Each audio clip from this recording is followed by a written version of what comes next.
Hello, magandang araw po sa ating lahat. Sa ating mga kababayan from Luzon, Visayas, and Mindanao, kamusta po kayo?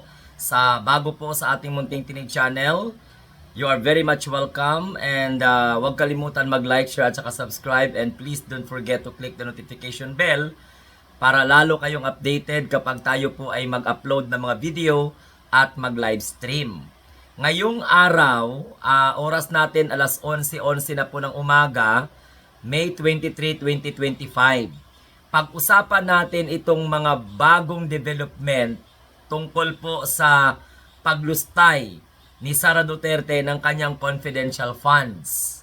Okay, sa patuloy na paghalungkat ng mga ebidensya, meron namang bagong development at saka magugulat kayo mga kamunting tinig. Kaya masasabi ko talaga na ang mga supporter ng mga Duterte hindi talaga nag-iisip. So ngayon, base po ito sa ating mga nakalap na mga impormasyon sa mga social media sites na kung saan ay nagbabantay nitong paglustay ni Sara Duterte ng Pundo ng Taong Bayan, may panibago na namang mga pangalan ang sumulpot.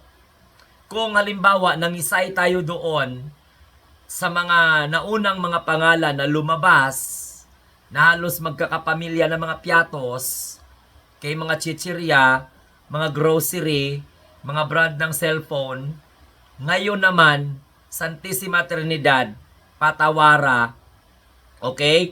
Hindi pa nga natapos yung paghanap natin kung nasaan ba talaga yung si Mary Grace Piatos na yung animal na yan. Okay, pagkatapos, sinundan pa ni sino niyang kukulukoy na yan na Kukoy Bilyamin, no, na kung saan ay ginamit ang mga pangalan para magmukhang mayroong benepisyaryo or benepisyaryo ng confidential funds ni Sara Duterte.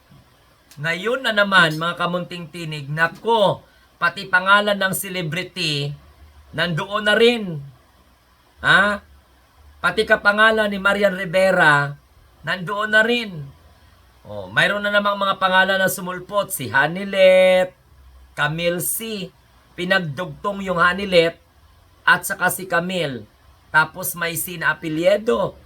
Nakatanggap din ng confidential funds itong si Fiona Biong. Sino itong si Fiona Villegas? Si Fiona Ramirez.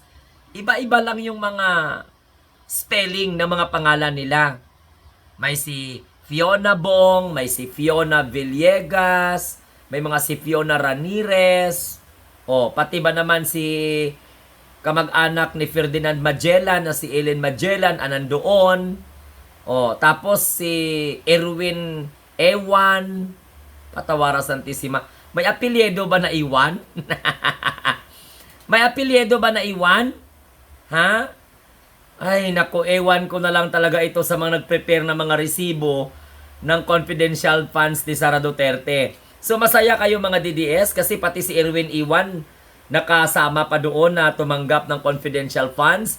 Pati ba naman yung kaibigan ni Ferdinand Magellan na si Ellen Magellan. Oo. Tapos nandoon na si Gary Tanyada, si Joel Linangan. Para kulang na lang Joey Lamangan. Makapangatsing talaga ako nito sa kumakati yung ilong ko sa inyo mga Duterte Dayhan supporters eh. Okay? Na kung bakit pa ninyo sinusuportahan ito. Ito pa. Tapos, Santissima Trinidad, ang kapangalan pa ng isang prosecutor. Okay? Wait lang. Ang pangalan ng isang prosecutor na walang iba kundi si Akbayan Party List, Jose Jokno Jr., nakatanggap pa ng confidential funds. Hindi po nakaligtas. Nakalista na tumanggap ng confidential funds ang kapangalan ni Chel Jokno. Ano kaya magiging reaksyon ni Jose Jokno Jr., no? Isa yan sa mga nakalista kasi na tumanggap ng confidential funds mula sa Department of Education. Ni Inday Lustay. At yan po ang mga nakitang ebidensya ng prosecution panel, laban po kay Sara Duterte sa impeachment. Yan yung mga nakita nila sa acknowledgement receipt mula po yan sa Department of Education na isinumite sa Commission on Audit. Makikita po talaga yan sa resibo. At nakalagdang pangalan. At isa pa doon, mga kamunting tinig, walang iba kundi si Marian Rivera na taga San Fernando.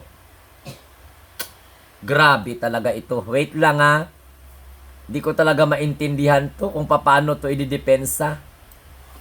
Di ko talaga maintindihan kung paano po ito idedepensa kasi ang dami eh. May tumanggap ng 100,000, 120,000. March 23 to 2023. Tumanggap ng 100,000 para sa transport, rental, at saka at the same time expenses. At ang ilan sa mga umano'y pangalan ng mga nakakuha ng confidential funds ni BP Sara kung saan nauna nang lumabas doon sa Quadcom hearing sa iba't ibang pangalan ay mga chichirya, mga kilalang lugar, mga kilalang brand ng products. Ngayon na naman mga artista, pinag-combine ng pangalan ni Hanilet at saka ni Camille, dinugtungan ng apelyedong C, kamag-anak ni Ferdinand Magellan na matagal nang namapayapa, si Ellen Magellan tsaka si Erwin Ewan, si Jewel Linangan, nakatanggap. Kung Ginoo ko patawara Santissima Trinidad. Sus, ang ano dito, ang milagro kung paano po ito depensahan at paano ipagtanggol ni Sara Duterte at ng kanyang mga abogado. Kung paano po nakatanggap ng confidential funds. Pati ba naman si Marian Rivera nakatanggap ng confidential funds? So alam naman natin ano to kapangalan.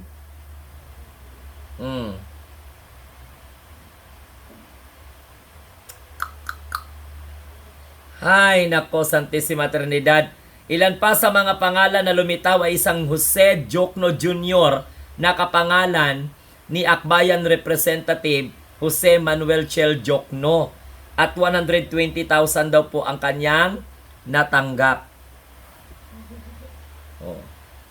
So yan mga kamunting tinig ha. Ang aabangan po natin kung paano po idepensa ng mga abogado ni Sara Duterte pagdating po ng impeachment trial, itong kanilang mga kabulastugan.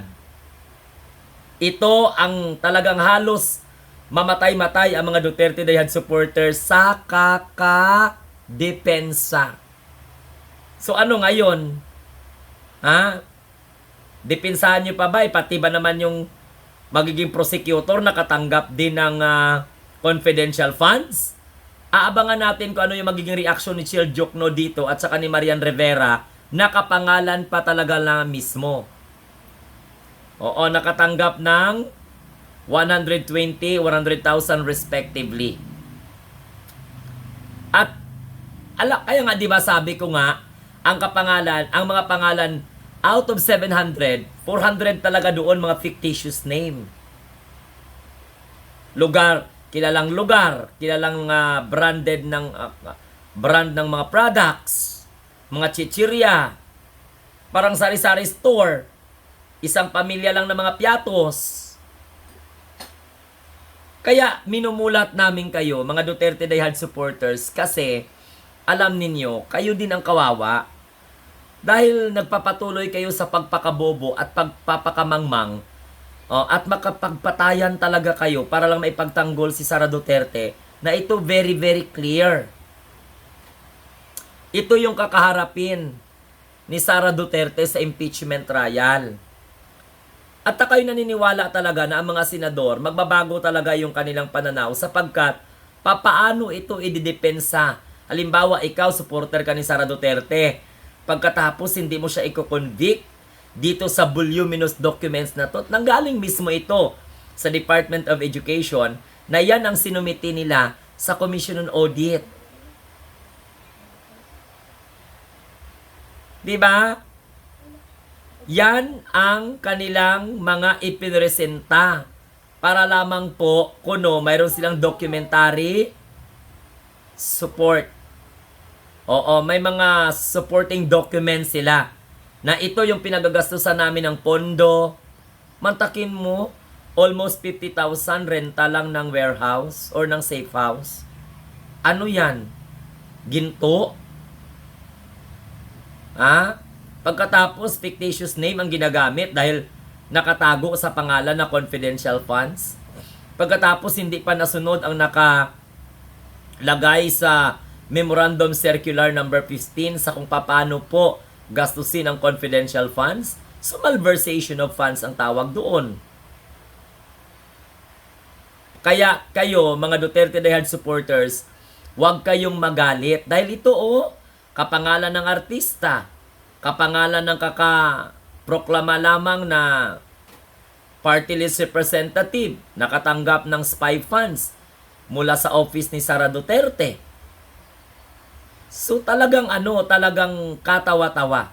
So abangan na lang natin ang susunod na kabanata at kung ano pa ang mahalungkat ng ating prosecution panel para lalong tumibay ang kanilang kaso laban kay Sara Duterte at magkaroon po ng conviction. Ang nakakaabang-abang dito kung papaano po depensahan ni Sara Duterte sa impeachment court sa July 30 itong ganitong klaseng mga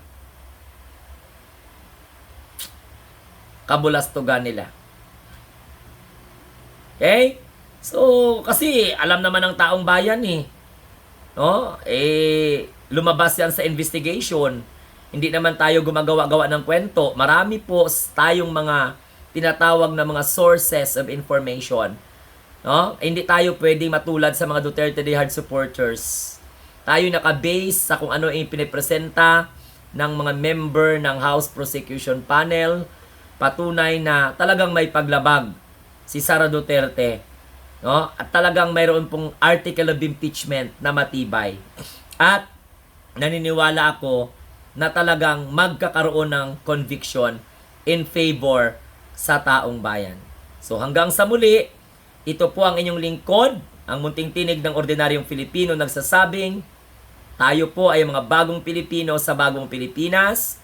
Abangan po natin ang impeachment trial ni Sara Duterte at abangan din natin kung paano niya idepensa ang kanilang mga kabulastugan. Okay? Sige, maraming salamat. Bye-bye. Adios.